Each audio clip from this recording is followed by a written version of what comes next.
بر محمد و آل محمد صلوات۔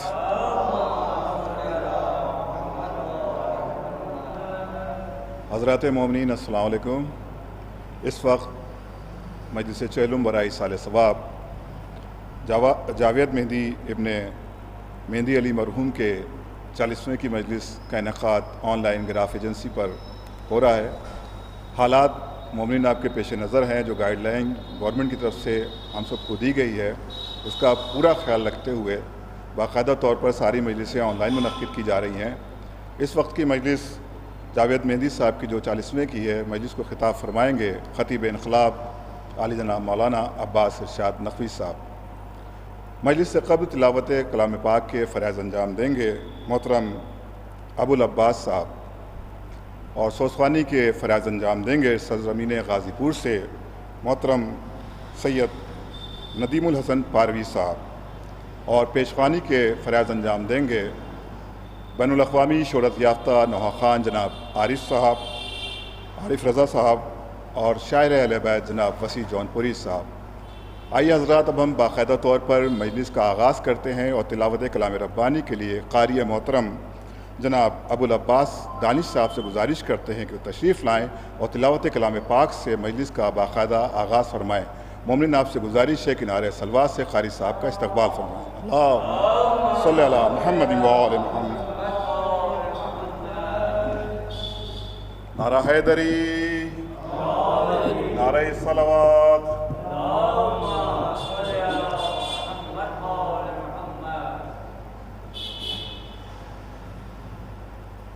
اللهم صل على محمد وآل محمد۔ أعوذ بالله من الشيطان اللعين الرجيم، بسم الله الرحمن الرحيم۔ الحمد لله الذي خلق السماوات والأرض وجعل الظلمات والنور،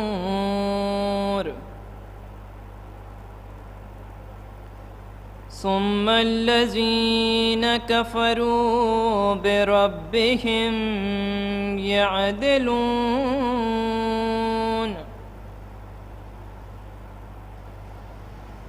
هو الذي خلقكم من طين ثم قضى عجلا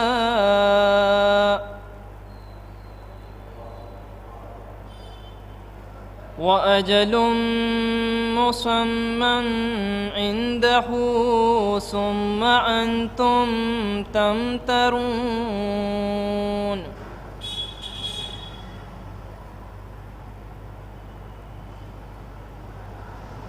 وهو الله في السماوات وفي الأرض، يعلم سركم وجهركم ويعلم ما تكسبون،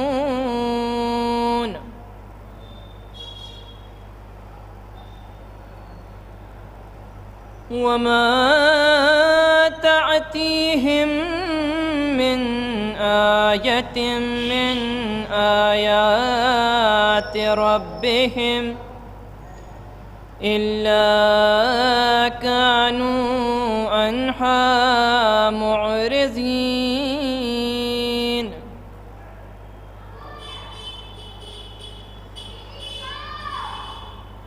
فقد كذبوا بالحق لما جاءهم، فسوف يأتيهم أنباء ما كانوا به يستهزئون،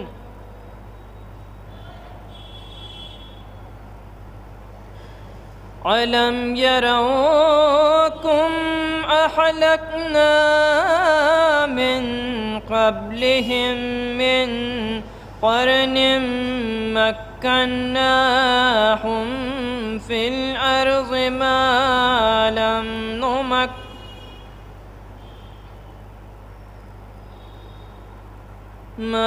لم نمكن لكم وأرسلنا السماء عليهم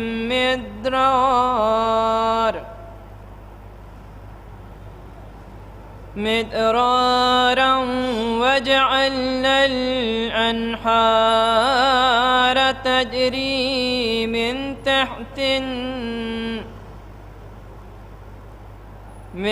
تحتهم فأهلكناهم بذنوبهم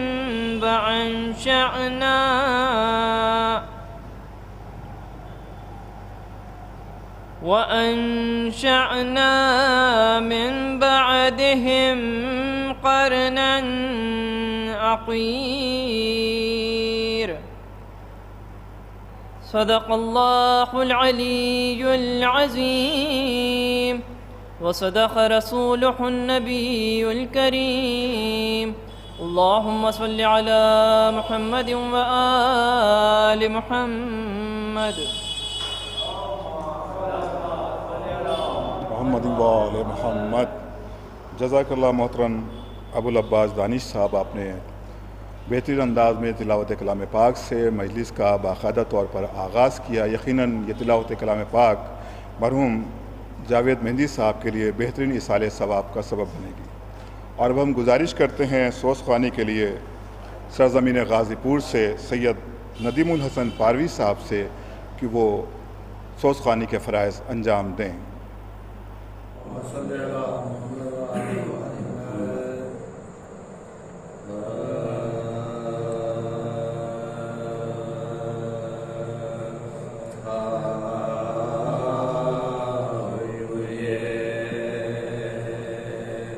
یزید کا پانی بشر پیے حیوان پیے پرند پیے جانور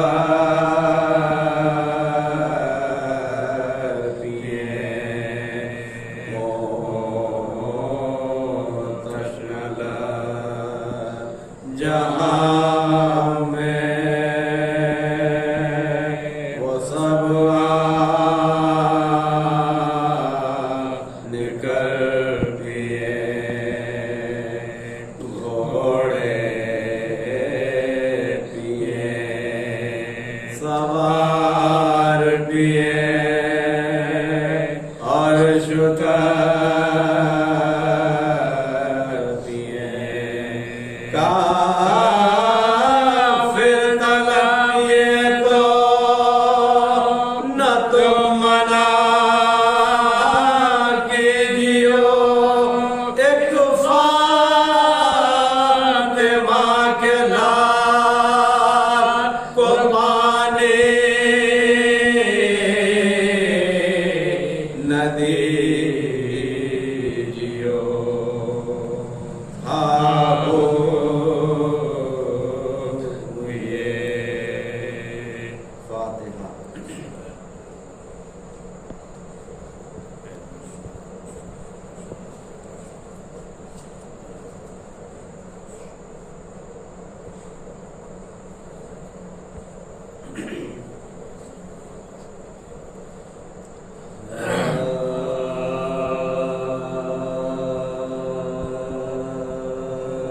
برباد لائی نہ کوئی پردہ نشی ہو، بے مخنا وہ چادر نہ کوئی زار و حضی ہو، پردیس میں ویرانہ کوئی صاحب دی ہو، تر خون برادر سے کسی کی